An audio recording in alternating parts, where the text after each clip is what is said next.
Fine Studios. Fine Studios में ये हमारी 7th या 8th मूवी होगी। अच्छा। इसमें से हमने मैक्सिमम मूवीज़ जो है वो नॉर्थ ईस्ट में जाके शूट किए।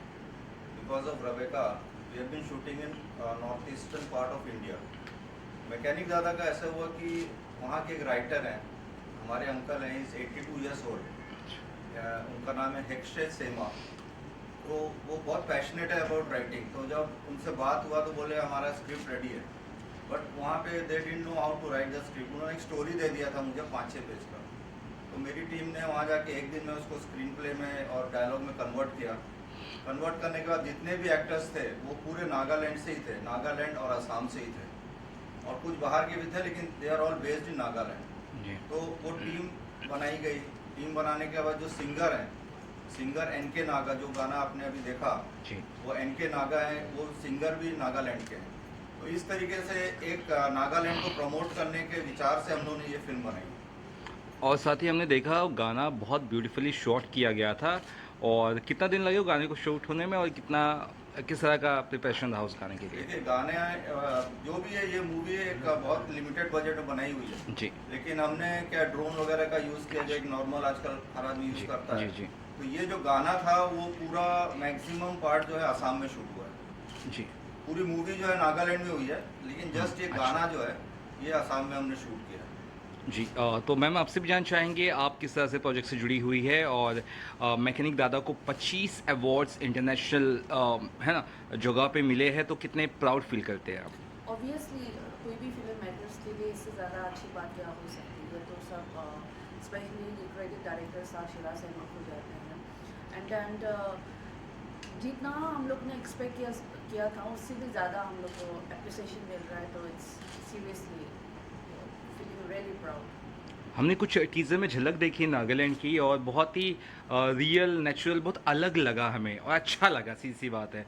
तो आपने भी ऐसा कुछ सोचा था कि नहीं भाई अब वही पुराने लोकेशंस पे नहीं, कुछ अलग करना है, नॉर्थ ईस्ट में ही शूट करना है, ऐसा कुछ प्री प्लान था आपका सर?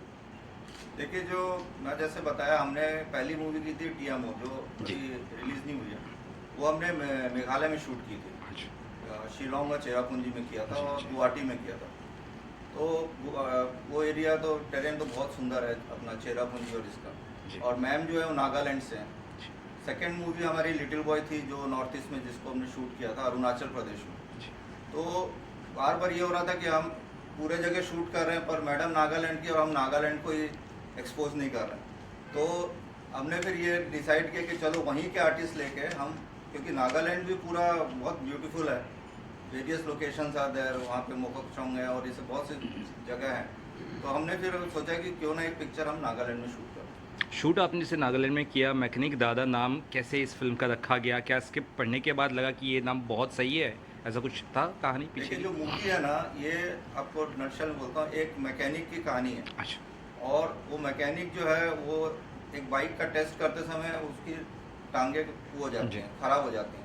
तो उसको टांग, डॉक्टर बोलता है उसको एम्पूटेट करना पड़ेगा। जब वो लंगड़ा हो जाता है, ये हो जाता है, तो उसकी जो वाइफ है वो कुछ और रीज़न से वो उसको छोड़ के चले जाती है। जी। अब वो उसको ढूंढते ढूंढते वो एक प्रकार से भिखारी बन जाता है, लेकिन जी। वो भीख नहीं मांगता, लोग उसको हेल्प करते हैं। और जिस जिस हालत में घूम रहा है, ये हो रहा, तो लोग उसको हेल्प करने लगते हैं। तो जी। काम करना बंद हो जाता है।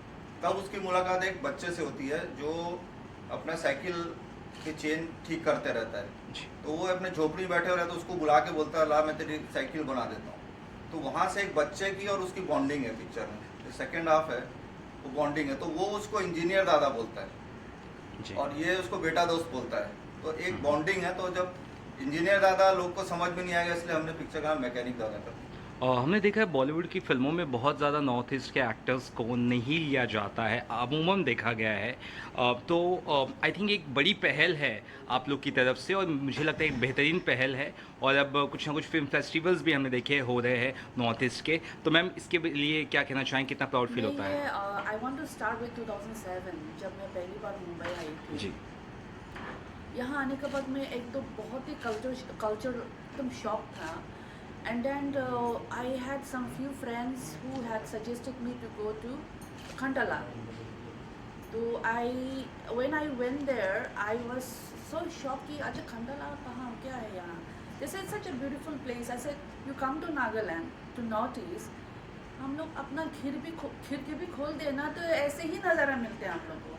So the idea started from there. So the struggle from there to here, it has humongous of changes obviously. अब पहले जैसे नहीं रहा. I mean struggle to promote myself, my people, my culture, my region. अभी 10 साल पहले और अभी का it is actually very different. पहले I think casting में भी they would say कि चिंकी लुक्स चाहिए या नेपाली लुक्स चाहिए. अब वो नहीं रहा. अब लोगों को थोड़ा समझ में आ गया है. अब लोगों को थोड़ा बहुत इंटरेस्ट ज़्यादा हो गया क्योंकि they go to north east has a holiday और may be to shoot. You know, many movies are shooting here. Many artists are coming as a, you know, has a lead also. And their movies are doing good. So Abibi, as a casting director, whenever they asked me, they will say कि Asian looks चाहिए. So वो differences मैंने देखा भी है and things are really, you know, like very encouraging now these days. और अभी शिराजी से हम लोग साथ में इतना साल से साथ में काम करिए तो हम लोग का एक ही मतलब ऑल ग्लोरी टू हिम. एक ही चीज़ मेरा एक ही फोकस है कि जितना भी वट एवर लिटिल कंट्रीब्यूशन हम लोग का तरफ से, ज़्यादा तो हम लोग इतना बड़ा बजट का तो नहीं कर सकते, but we are starting from the ashes, you know, from the crust level to promote each and every, you know, not only as an actor, not only as a director, but from the makeup artist, from the actor, from the director. Workshop start किए हम लोग ने नागालैंड में. हर साल workshop start करते हैं, हम लोग कंडक्ट करते हैं. उन लोग को as an artist, as an writer, has a, you know, has a director, उन लोग को ट्रेन करने के बाद ये मूवी बनाया है. एंड यहाँ में भी बहुत सारी changes even in Bollywood now at a moment I can see so many good artist are coming up from north east. मेरा एक सवाल हमारा है. कुछ साल क्या, लगभग 15 साल पहले एक फिल्म आई थी, फिल्म का नाम नहीं मैं लेना चाहूँगा यहाँ पर, जिसमें एक नॉर्थ ईस्ट की एक्ट्रेस जिसे कोई जानता नहीं था, वो वहाँ आती है और वहाँ को अच्छा मेहमान हो हमारी, तो शी फील्ड वेरी शॉक्ड. वो कहती है कि अपने ही देश में हम मेहमान हैं. लेकिन अब वो ट्रेंड बदलते जा रहा है. शायद आपका प्रयास इसमें बहुत ज़्यादा, आप लोगों का प्रयास है. सी आई थिंक मेरी वन ऑफ की मूवी शूटिंग में पहले मुझे बहुत ऑड लगती थी, आजकल नहीं लगती हूँ, बिकॉज गलती उन लोग का नहीं है. They are not been educated, you know. उन लोग ने कभी ना सुना ढंग से. तो आजकल मैं क्या करती हूँ शूटिंग में, I was a producer, so definitely Sport Dada and all, everybody was, you know, coming with chai and all. But then I was working along with them. So one of the Dada came and he was asking me, आप कहाँ से हो? China से हो, Bangkok से हो, Hong Kong से हो? So what I did, अरे एक कटिंग चाय पीते दादा, साथ में पीते हैं और साथ में बैठ जाते हैं. आई मेट इंडिया मैप हाथ से नीचे. बोले ये छोटा सा जो समोसा जैसे देखते हो ना, ये नॉर्थ ईस्ट है. It is our duty now to explain them. उसमें अभी आई मीन पहले थोड़ा बहुत और थोड़ा गुस्सा भी आती थी, यार आपने ही इंडिया में, because specially for me I come from my army family, you know, my entire thing, my grandfather, my father, now my father-in-law, my husband. Imagine this sacrifice. My father fought though the war, I mean for the country, he has already sacrificed so much, and coming back here, look, I mean checking my identity, my nationality, you know, that sounds little awkward, right? But अब मुझे तकलीफ नहीं होती, मुझे अच्छा लगता है explain करना. I want to welcome them and I think everybody should have, not only north eastern. I can see the racist happens everywhere. It could happen with even with Punjabi, even with south Indian. So it is now our duty to एक दूसरे को समझाना, एक दूसरे को प्यार से. May be with as I'm becoming more wiser, but these days I don't feel bad, and I can see humongous of changes now that people are recognizing, you know, कि this is also a part of our India. Sir जैसे कि film festivals में गई, मैं चाहता हूँ आप ये ज़रूर बताएं कि रिस्पांस किस तरह से आया, क्योंकि नॉर्थ ईस्ट के एक्टर्स थे, नागालैंड के काफ़ी एक्टर्स थे. रिस्पांस किस तरह से आया, फिल्म कब रिलीज़ कर, अगर उस बारे में बता सकें आप. देखिए अभी तक हमारे जो है ना इस फिल्म को अराउंड 25 अवार्ड्स मिल चुके हैं. जी. इसमें से 10 जो है ऑफलाइन फेस्टिवल्स हैं। ऑनलाइन फेस्टिवल्स तो इतने ज़्यादा मायने नहीं रखता, बिकॉज आज बहुत से फिल्म फेस्टिवल्स आज मार्केट में फ्लोट हो रहे हैं। बट ये जो 10 फिल्म फेस्टिवल जो आपके जो ऑफलाइन फेस्टिवल्स हैं, उसमें ये अवार्ड मिला है। किसी में कुछ बेस्ट स्टोरी का मिला है, किसी में बेस्ट सिनेमाटोग्राफी का मिला है, किसी में बेस्ट डायरेक्शन का मिला है। तो ये बहुत बड़ी अचीवमेंट है।